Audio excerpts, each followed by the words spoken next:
how people tried to clean themselves during the bubonic plague era.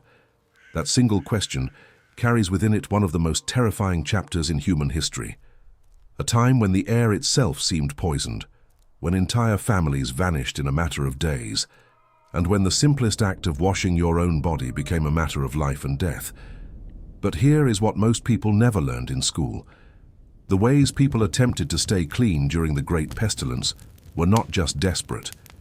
They were bizarre, heartbreaking, and sometimes deadly in their own right. This is the story of how humanity fought an invisible enemy with nothing but superstition, fear, and an almost unimaginable will to survive. Imagine for a moment a world without running water, without soap as we know it, without any understanding of germs or bacteria. Now imagine that world suddenly struck by a disease so ruthless that it could take a healthy person and reduce them to agony within 48 hours. That was Europe in the year 1347, when merchant ships docked at the port of Messina in Sicily, carrying not just goods and spices, but something far more sinister. The sailors aboard those ships were already showing signs of illness. Dark swellings the size of eggs had formed on their necks, in their armpits and along their groins. Many of them were already beyond saving, and yet the cargo was unloaded. The rats scurried off the ships, and within weeks, the city of Messina would begin to empty. Not through migration, but through mass perishing. The disease spread with a speed that no one could comprehend. It traveled along trade routes, hitched rides on flea-infested rodents, and jumped from person to person through the very air they breathed. Within 2 years, it had consumed nearly every corner of Europe. Entire villages were found empty, their inhabitants having succumbed so quickly that there was no one left to bury the fallen. In some cities, the bodies were stacked in the streets, because the gravediggers themselves had perished. Priests refused to administer last rites, doctors fled from their patients, parents abandoned their own children. It was a time when the bonds of society itself seemed to dissolve under the weight of unimaginable terror. And in the middle of all this horror, people still needed to live. They still needed to eat, to drink, to breathe. And they still needed, in some way, to clean themselves. But how? How do you maintain any sense of hygiene when the very concept of cleanliness was understood in ways completely alien to modern thinking? This is where the story gets truly fascinating, because the answers reveal not just the ignorance of the era, but also the extraordinary creativity and resilience of ordinary people facing extraordinary circumstances. To understand how people tried to clean themselves during the plague, you first have to understand what they believed was causing it. The dominant medical theory of the time was called miasma. Doctors, scholars, and religious leaders all agreed that the pestilence was spread through corrupted air. They called it miasma, a poisonous vapor that rose from swamps, rotting matter, and even from the bodies of the sick themselves. If you could smell something foul, the thinking went, you were in danger. The disease entered your body through your nose, your mouth, and most critically, through the pores of your skin. This belief in miasma had a devastating consequence for personal hygiene. If the plague could enter through your pores, then anything that opened those pores was dangerous. And what opens pores more than anything else? Hot water, bathing, steam. The very act of washing yourself in warm water was considered by the medical authorities of the day to be an invitation to death. Physicians across Europe began advising their patients to avoid baths entirely. Public bathhouses, which had been a cornerstone of social life in many European cities for centuries, were ordered to close. In Paris, in London, in Florence, the bathhouses went dark. Their doors were shuttered, and the people who had once gathered there to wash, to socialize, to relax, were told that the water itself might be carrying the seeds of their destruction. This was not a fringe belief, it was the official medical guidance of the era. The medical faculty of the University of Paris, one of the most respected academic institutions in the world at that time, issued a formal report in 1348 that explicitly warned against bathing. They argued that warm water expanded the pores and allowed the pestilential air to penetrate deep into the body. They recommended instead that people keep their pores closed by avoiding heat, moisture, and physical exertion. The message was clear. If you wanted to survive, you needed to stay dirty. But people are not machines. They could not simply stop caring about cleanliness altogether. The filth accumulated, the smell became unbearable. And so they found other ways that seem strange and even absurd to us today, but that made perfect sense within the framework of what they believed. Check if you are already subscribed to this channel, because stories like this one, the ones that reveal the hidden and shocking truths behind history, are shared here every week, and you do not want to miss a single one. One of the most common alternatives to bathing was the use of dry cloths. People would take a piece of linen, sometimes slightly, dampened but never soaking wet, and rub it across their skin. The idea was to remove the visible dirt and sweat without actually submerging the body in water. Wealthy households had servants whose job it was to perform this ritual on their masters every morning. The cloth would be dragged across the face, the neck, the hands, and sometimes the chest, but rarely anything below the waist. The process was considered sufficient for maintaining a basic level of presentability, even though by modern standards it would have done almost nothing to actually remove bacteria or prevent disease. For those who could afford it, the preferred method of staying fresh was not washing, but changing clothes. The logic was fascinating. People believed that linen undergarments had the ability to absorb impurities from the body. A fresh white shirt, they thought, could draw out sweat, oil, and toxins from the skin the way a sponge absorbs water. So instead of washing their bodies, they washed their shirts. A person who changed their linen every day was considered exceptionally clean, regardless of whether any water had actually touched their skin in weeks or even months. This practice was so widespread that it became a marker of social status. The wealthy could afford to own multiple sets of linen undergarments and have them laundered regularly. The poor, who often owned only a single shirt, had no such luxury. They wore the same garment until it literally fell apart. The divide between rich and poor was not just economic, it was olfactory. You could smell poverty before you saw it, and in a world where bad smells were believed to carry the plague itself, the poor were not just uncomfortable, they were suspected of being carriers of the disease. The laundering of clothes itself became a complex and sometimes dangerous operation. Washerwomen, who were almost exclusively female, were among the unsung figures of the plague era. They handled garments that had been worn by the sick, the dying, and the recently departed. They scrubbed these clothes in rivers and streams, often with nothing more than wood ash and animal fat, which together formed a crude but surprisingly effective soap. But the risks were enormous.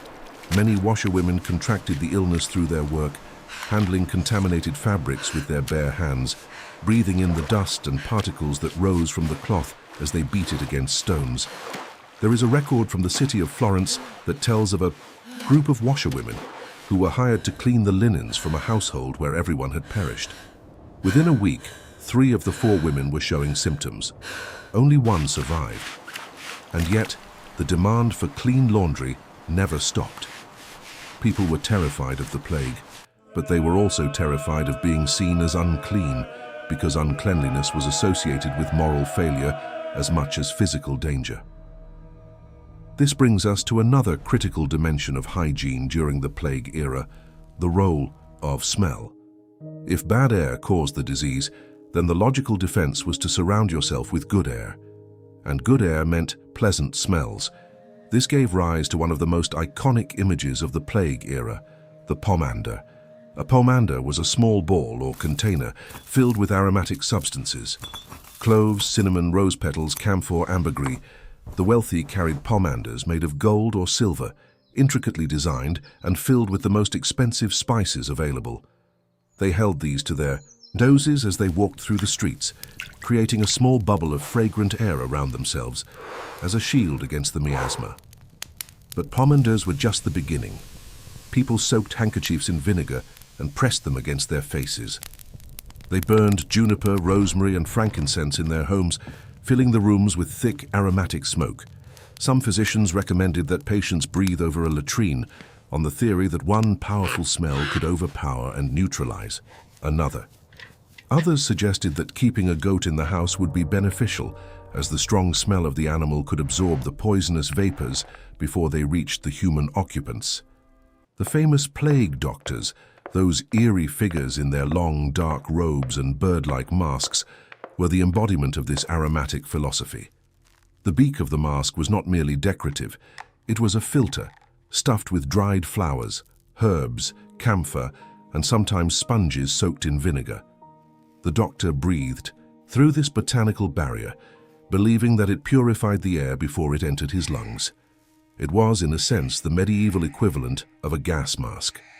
And while it did nothing to actually filter out the bacteria responsible for the plague, it may have offered some small protection simply by creating a physical barrier between the doctor and his patients. The use of vinegar deserves special attention because it was perhaps the most universally recommended cleansing agent of the plague era. Vinegar was cheap, widely available, and had a strong, sharp smell that people associated with purification. It was used to wash hands, to wipe down surfaces, to clean coins and letters, and even to rinse the mouth. When travelers arrived at a new city, they were sometimes required to dip their hands in vinegar before being allowed entry. Letters and documents that passed between cities were sometimes pierced with holes and fumigated with vinegar smoke to prevent the spread of the disease. Through correspondence. Remarkably, while the theory behind vinegar use was completely wrong, the practice may have had some incidental benefit. Vinegar is mildly acidic and does possess some antibacterial properties. It would not have been effective against the Yersinia pestis bacterium that actually caused the plague, but it may have helped reduce other infections and contributed to a marginal improvement in general hygiene. It is one of those strange historical ironies where people arrived at a partially correct answer through entirely incorrect reasoning. If this story is making you think about things you have never considered before, take a moment and leave a comment telling us what surprises you most about how people lived during this era. Your thoughts make this community richer. Water, despite being feared as a vehicle for the plague, could not be avoided entirely. People still needed to drink, and they still needed to cook. But the way they approached water was transformed by their terror. Wells were viewed with suspicion. Rivers that flowed near affected areas were considered contaminated. In some regions, people began boiling their water before drinking it, not because they understood that heat could neutralize pathogens, but because they believed that fire could purify the corrupted vapors within the water. Once again, a correct outcome achieved through incorrect logic. Some communities took more drastic measures. In certain parts of Germany and Central Europe, the fear of contaminated water led to a surge in the consumption of fermented beverages. Beer, ale, and wine were considered safer than water, partly because the fermentation process was believed to drive out impurities, and partly because alcohol was associated with warmth and vitality, qualities thought to strengthen the body against disease. In a grim twist of irony, the plague may have actually contributed to the growth of European brewing culture. When water was feared, beer became medicine. But for all these creative substitutes and workarounds, the fundamental problem remained. People were living in conditions of extreme filth by any standard. Streets were open sewers, household waste was dumped from windows, animals lived in close proximity to humans, sharing warmth and spreading parasites. The fleas that actually transmitted the plague thrived in these conditions, finding abundant hosts among the rats, the livestock, and the humans who were packed together in cramped, poorly ventilated homes. The wealthy had some advantages. They could afford to leave the cities entirely, retreating to country estates where the air was cleaner and the population density lower. This strategy was famously depicted by Giovanni Boccaccio in his masterwork. Written in the wake of the plague that struck Florence, he described a group of young nobles who escaped to a villa in the countryside, where they passed the time telling stories while the city behind them consumed itself. Their survival was not due to any special medical knowledge, but simply to the accident of distance. By removing themselves from the densely packed urban environment, they removed themselves from the fleas, the rats, and the close human contact that spread the disease. For the poor, no such escape was possible. They remained in the cities, in the cramped quarters and shared rooms where the plague moved most efficiently. Their attempts at cleanliness were limited by their resources. A common practice among the urban poor was to sprinkle their bedding with dried herbs, particularly lavender, thyme, and rue. These herbs were believed to repel the corrupt air, and they did in fact have some insect-repellent properties. A bed strewn with lavender might have driven away some of the fleas that carried the disease. It was not a cure, but it was something. A small, fragrant defense against an overwhelming enemy. Children were particularly vulnerable, not because the disease targeted them specifically, but because they were less able to maintain even the minimal hygiene practices of the era. Infants were bathed more frequently than adults, as the medical prohibition against bathing was somewhat relaxed for the very young. But the water used was often drawn from contaminated sources, and the cloths used to dry them were rarely clean by any meaningful standard. Mothers wrapped their babies in layers of swaddling cloth that were changed infrequently, creating warm, moist environments that were ideal for bacteria and parasites. One of the most poignant aspects of the plague-era hygiene is what happened to the rituals of caring for the deceased. In normal times, the bodies of the departed were carefully washed, dressed in clean garments, and prepared for burial by family members or by women in the community who specialized in this sacred task. But during the plague, this practice became impossibly dangerous. Washing a body that had succumbed to the pestilence meant direct contact with the very thing people feared most. And so in many communities the practice was abandoned. Bodies were buried quickly, sometimes within hours, wrapped in whatever cloth was available, often without any preparation at all. The dignity of the final washing, one of the oldest human rituals, was sacrificed to the urgency of survival. In the monasteries and convents, where communal living made the plague especially devastating, special protocols were developed. Monks were instructed to wash their hands with vinegar before and after meals. They were told to avoid sharing cups or utensils. Some monastic orders instituted a practice of fumigating their cells with aromatic smoke every morning and evening. These protocols bore a striking resemblance to modern infection control measures, albeit based on entirely different reasoning. The monks did not know about bacteria or viruses. They believed they were fighting corrupted air. But their instinct to isolate, to clean, to create barriers between themselves and potential sources of infection was remarkably sound. The Jewish communities of Europe, who had long maintained strict hygiene practices rooted in religious law, found themselves in a particularly cruel position during the plague. Their traditions of regular hand washing, ritual bathing, and careful food preparation meant that in some areas they appeared to suffer lower rates of illness. But rather than being recognized for their wisdom, they were met with suspicion and hostility. The fact that they seemed to fare better was twisted into evidence of wrongdoing. Accusations spread that they had deliberately caused the plague. The result was a series of violent persecutions across Europe that represented one of the darkest chapters within an already dark era. Their hygiene, which should have been a model for others, became instead a cause for hatred.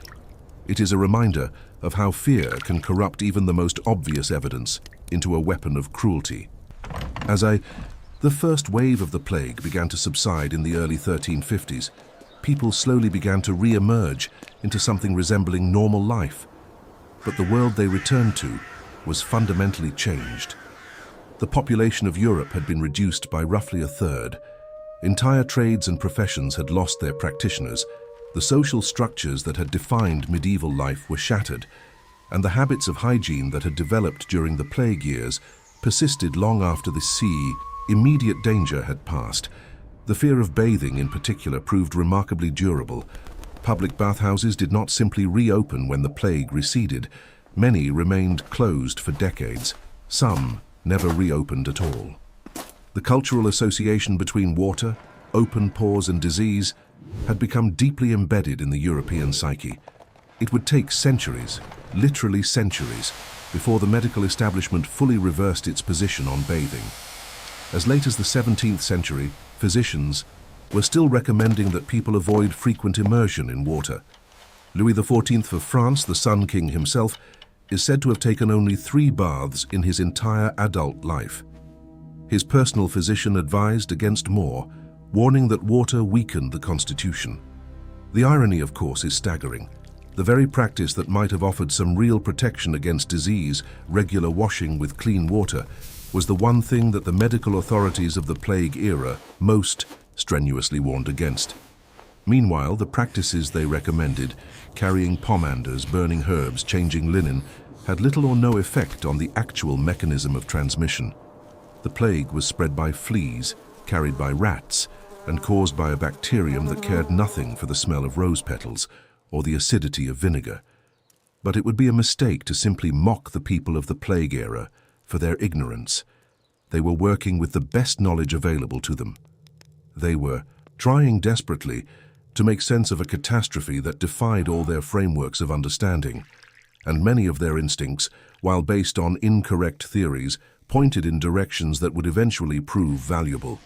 The emphasis on clean linen, the use of vinegar as a disinfectant, the fumigation of spaces, the isolation of the sick, these were all precursors to the public health measures that would eventually conquer not just the plague, but countless other diseases. There is a lesson in this that extends far beyond medieval history. When people are faced with a threat they do not fully understand, they will always try to protect themselves with whatever tools and knowledge they have. They will make mistakes. They will follow theories that later prove false. But the impulse to fight, to clean, to survive is universal and timeless. The people of the plague era did not have microscopes or antibiotics or germ theory, but they had something equally powerful. They had the determination to keep living in the face of death.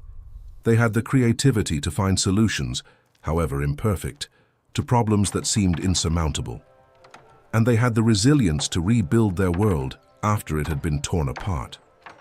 If this story moved you, if it made you see the past in a new light, then hit the like button and share it with someone who loves history. Stories like this deserve to be heard by as many people as possible. The plague would return. It came back in waves throughout the 14th, 15th, 16th, and 17th centuries, each time killing thousands, each time forcing communities to confront the same impossible questions about how to stay safe in a world that seemed determined to harm them. And each time, the responses evolved. Quarantine measures became more sophisticated. The isolation of the sick became more systematic. The cleaning of public spaces became more organized. Slowly, painfully, through centuries of trial and error and suffering, the foundations of modern public health were laid. It is humbling to realize that the hand sanitizer sitting on your desk, the soap in your bathroom, the clean water flowing from your tap, all of these things are the direct descendants of centuries of human struggle against invisible enemies. Every time you wash your hands, you are completing an act that your ancestors dreamed of but could not fully achieve. Every shower you take is a luxury that medieval kings would have envied, not because they lacked the desire for cleanliness, but because they lacked the knowledge to pursue it safely. The story of how people tried to clean themselves during the plague era is not just a historical curiosity. It is a mirror. It reflects back to us our own assumptions, our own blind spots, our own tendency to follow expert advice even when that advice is catastrophically wrong. And it asks us a question that is as relevant today as it was 700 years ago. What are we doing right now with the best of intentions and the full confidence of our current knowledge that future generations will look back on with the same mixture of compassion and disbelief? The people of the plague era did not know they were wrong. They believed, with complete sincerity, that they were doing everything in their power to protect themselves and their families. They carried their pomanders and changed their linen and burned their herbs and avoided the bathhouse. And they did it all with the desperate hope that it would be enough. For many of them it was not. But for those who survived, those who emerged from the darkness into a changed and emptied world, their survival was a testament to the extraordinary power of human adaptability. They did not wait for perfect knowledge. They did not have the luxury of certainty. They acted with what they had, and they kept acting, kept adjusting, kept trying, even as the world collapsed around them. That is not ignorance. That is courage. And it is a courage that echoes through the centuries, connecting us to those long-gone men and women who faced the unimaginable and refused to surrender. If you watched this all the way through, it is because you genuinely care about understanding the past and the people who lived it.